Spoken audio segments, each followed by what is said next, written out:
और सीएम योगी की यह बैठक कितनी महत्वपूर्ण हो जाती है,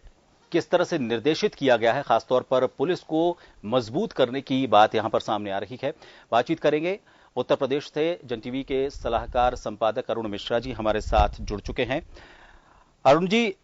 सीएम योगी की जो टीम 11 की बैठक होती है हर बार, उसमें कुछ ना कुछ ऐसा निर्देशित किया जाता है, लगता है कि कुछ नई दिशा दी जा रही है। आज दो चीजें खास इसमें जो मुझे नजर आई हैं। पहली तो बात यह कि पुलिस को हर तरह से मुस्तैद रखने के लिए कहा जा रहा है। अगर जैसे फर्स्ट एड में क्या होता है कि हमें अगर आम आदमी को फर्स्ट एड की जानकारी हो तो वो लोगों की जिंदगी बचा सकता है, प्राथमिक जो उपचार होता है, कुछ इसी तरह की जानकारी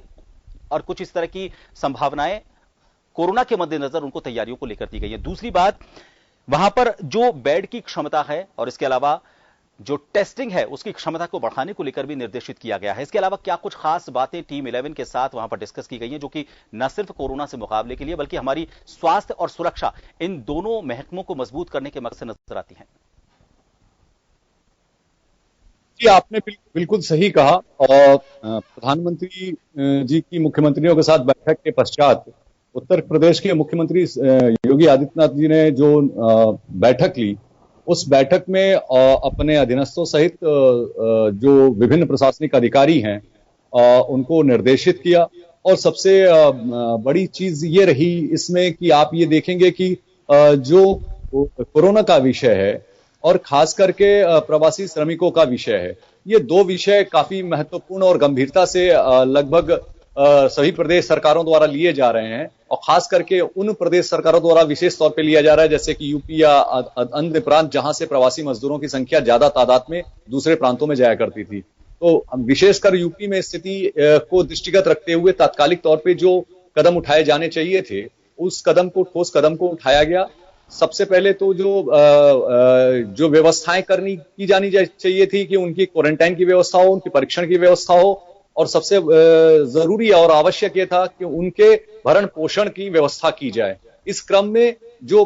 माननीय जो प्रधानमंत्री जी का जो संबोधन था उसको दृष्टिगत रखते हुए उनके मार्गदर्शन में मुख्यमंत्री योगी आदित्यनाथ के द्वारा ये कहा गया कि उनके मार्गदर्शन में हम जो कोरोना विषयक जो हमारी लड़ाई है, जो हम कोरोना के फाइटर्स के साथ में हम प्रशासनिक अमला और पूरी इच्छा शक्ति के साथ में हम उस लड़ाई में हैं। और उसके लिए जो भी व्यवस्थाएं हैं, खास करके 1 लाख लगभग 1356 बेडों की व्यवस्था की गई है। क्वारंटाइन के साथ साथ जो क्वारंटाइन सेंटर्स थे उन 56,000 के लगभग उनकी तादाद में बढ़ोतरी की गई है। इसके अलावा विशेष ध्यान देने योग्य बात है कि अभी हाल ही में जो बैठक की कैबिनेट बैठक, उसमें उन्होंने उसमें सबसे ज्यादा जो ध्यान दिया गया वो श्रमिक विषयों को दिया गया। खास करके जो प्रवासी श्रमिक आए थे उसमें उनके चिकित्सा, स्वास्थ्य, आयुष्मान भारत योजना के तहत सुविधाएं प्रदान करना, इसके अलावा भरण पोषण के लिए मनरेगा के तहत काम लाए जाने को लेकर के, साथ ही लगातार तो बढ़ रहा है तो दृष्टिगत रखने के लिए गई है, जो सोशल एक्टिविटीज की है, जो नियंत्रण किया जाना है, उस पर विशेष तौर पर ध्यान दिया गया है। उन सब चीजों का ध्यान रखते हुए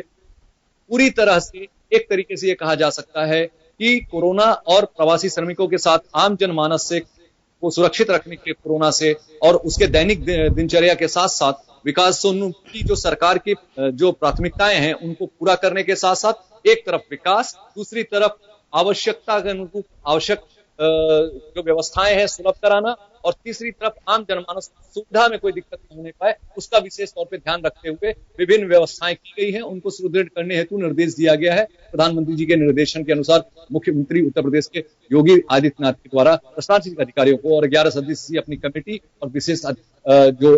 सदस्य हैं उनके द्वारा। जी अरुण जी, अगर हम यहाँ की बात करें तो ओल्ड एज होम, बाल गृह, महिला संरक्षण गृह, इन सब में स्वास्थ्य परीक्षण कराने की बात कही गई है। लेकिन केरल का एक जो मॉडल था जिसको हम काफी हद तक सक्सेसफुल मानते थे वहां से कोरोना को खत्म करने में, कि वहां पर जो वॉलंटियर्स थे उनकी तादाद बहुत ज्यादा बढ़ाई गई और इसके साथ ही जिनको क्वारंटीन किया गया था उनके खाने पीने और रहने की व्यवस्थाओं को पुख्ता किया गया था। जो मैंने बात बताई कि वहां पर वॉलंटियर्स को बढ़ाया गया था, तो उसमें ग्राम पंचायत स्तर तक के जो लोग थे उनको इसमें जोड़ा गया। कुछ ऐसी ही बात इनके आज के निर्देशन में भी नजर आ रही है कि ग्रामीण और शहरी इलाकों में 70,000 निगरानी समितियों को सर्विलांस के काम में लगाया गया। आपको नहीं लगता कि ये बिल्कुल उसी रास्ते पर हम चल रहे हैं जिस रास्ते पर केरल था, और ये काफी मददगार होगा उन लोगों को सामने लाने के लिए जो किसी डर की वजह से या फिर किसी भ्रम की वजह से अपने आप के बीमार होने पर भी सामने नहीं आ पा रहे हैं और एक मास ट्रेडर बन रहे हैं कोरोना के? बिल्कुल आपने सही कहा। इसमें विशेष तौर पर बात ये रही कि मुख्यमंत्री जी के द्वारा जो सबसे विशेष ध्यान दिया गया वो राज्य में जो कम्युनिटी सर्विलांस की व्यवस्था जो है उसको सुदृढ़ किया गया। उसके तहत लगभग ये जो टीमें हैं उसकी संख्या में वृद्धि कर दी गई है और 1,21,764 टीमों का लगभग 9 लाख लगभग 92.1 लाख घरों का परीक्षण किया जा चुका है, निरीक्षण किया जा चुका है और लगातार वो निरीक्षण और परीक्षण जारी है। इसी क्रम में हमारे लखनऊ में भी परीक्षण के क्रम में जो बड़े कम्युनिटी सेंटर्स हैं या बड़ी कॉलोनीज हैं वहां पर ये परीक्षण इस तरीके के टीम के द्वारा भेज करके सर्विलांस टीम के द्वारा वो कराया जा रहा है, जिससे जहां भी जो संक्रमित व्यक्ति है जो बाहर नहीं आ पा रहे हों या किसी कारणवश जिनके जो संज्ञान में नहीं आ पा रहे हैं उनका भी पता चल सके, बाकी लोग सुरक्षित रह सके, उनको क्वारंटाइन व्यवस्था के तहत उनको चिकित्सीय लाभ दिया जा सके और साथ में ही आम जनमानस को भी सुरक्षित किया जा सके। तो इसके ये जो महत्वपूर्ण जो बात थी वो ये बहुत ही विशेष बात थी कि हमारी जो सबसे ज्यादा जो कम्युनिटी सर्विलांस व्यवस्था है उसको सुदृढ़ करने की तरफ ध्यान गया। इस कोविड ऑपरेशन के तहत लगभग 16,000 परीक्षण प्रतिदिन अब हमारे यहाँ टेस्ट परीक्षण प्रारंभ हो गए। आपको विगत दिनों में ध्यान होगा कि इसको लेकर के काफी विवादास्पद बयानात लोगों के भी आए, प्रतिपक्ष के भी आए, तो उसको दृष्टिगत रखते हुए उसके परीक्षण की व्यवस्था काफी में वृद्धि की गई और विगत दिनों का अगर हम औसत देखें तो उसके अनुरूप 16,000 की संख्या पर हम वर्तमान समय में है, प्रतिदिन 16,000 टेस्ट किए जा रहे हैं। ये इस क्रम में चाहे वो मेडिकल कॉलेज केजीएमसी हो या अदर्स जो विभिन्न मेडिकल कॉलेजेस हैं उसमें कराए जा रहे हैं। जो चिकित्सा शिक्षा स्वास्थ्य मंत्री हैं सुरेश खन्ना नियमित रूप से वो मेडिकल कॉलेजों के दौरे कर रहे हैं, राज्य मंत्री दौरे कर रहे हैं और वो जहां भी बेड की व्यवस्था करानी हो या परीक्षण की व्यवस्था जहां पे उनको कमी नजर आती हो उसको दृष्टिगत रखते हैं। विशेष बात मैं उल्लेख करना चाहूंगा कि कोरोना विषय आने से और प्रवासी मजदूरों के समस्या आने से जो उत्तर प्रदेश के मुख्यमंत्री योगी आदित्यनाथ उनके 11 सदस्यीय जो कोर कमेटी है वो और उसके साथ उत्तर प्रदेश के जो प्रमुख सचिव गृह और एवं सूचना एवं जनसंपर्क के श्री अवनीश अवस्थी हैं, उन ये पूरे सदस्य चाहे वो मुख्यमंत्री योगी आदित्यनाथ जी हो, चाहे वो सुरेश खन्ना हो, चाहे वो अवनीश अवस्थी हो, इनके द्वारा लगातार निगरानी की गई।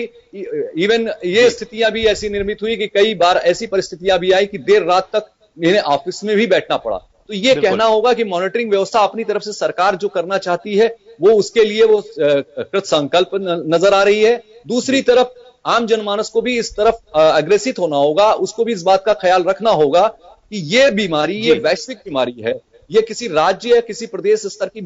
का विषय नहीं है, ये पूरे वैश्विक स्तर का विषय है। तो निश्चित तौर पे आम जनमानस को सक्रिय, जागरूक और सरकार के प्रति सहयोगी रवैया के साथ जो कोरोना फाइटर्स हैं, खास करके चाहे मेडिकल टीम्स के लोग हों, चाहे पुलिस के टीम्स के लोग हों, चाहे सर्विलांस टीम के लोग हों, उनको सहयोग प्रदान करना होगा। जब सब सहयोग, आपसी सहयोग के द्वारा ही लड़ाई को लड़ा जा सकता है। जहां तक प्रतिपक्ष का सवाल है,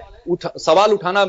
जहां तक लगता है बेहद उचित है, सवाल उठाए जाने चाहिए, जहां पे कमियां हो वो सरकार की नजर में आना चाहिए। मीडिया वर्ग के माध्यम से भी लगातार जो भी जहां भी कमियां होती है वो उठाई जाती हैं, परंतु किसी भी समस्या का समाधान भी प्रतिपक्ष और मीडिया के माध्यम से भी सामने आना चाहिए ताकि सरकार का ध्यान उस ओर आकर्षित हो सके और जहां कमियां पाई जा सके उसको दुरुस्त किया जा सके और जिम्मेदारों के विरुद्ध कार्रवाई भी सुनिश्चित की जा सके। बिल्कुल अरुण जी, आपने बिल्कुल सही कहा कि कमियां जब तक सामने नहीं आएंगी तब तक उनको दूर नहीं किया जाएगा। और राजस्थान 25,000 के आंकड़े को, टेस्टिंग के आंकड़े को पार कर चुका है, 40,000 उसका अगला लक्ष्य है और यह बहुत जरूरी है कि अगर सीएम योगी की सरकार की तरफ से अगर यह निर्देशित किया जाता है कि आंकड़ों को, टेस्टिंग को बढ़ाया जाए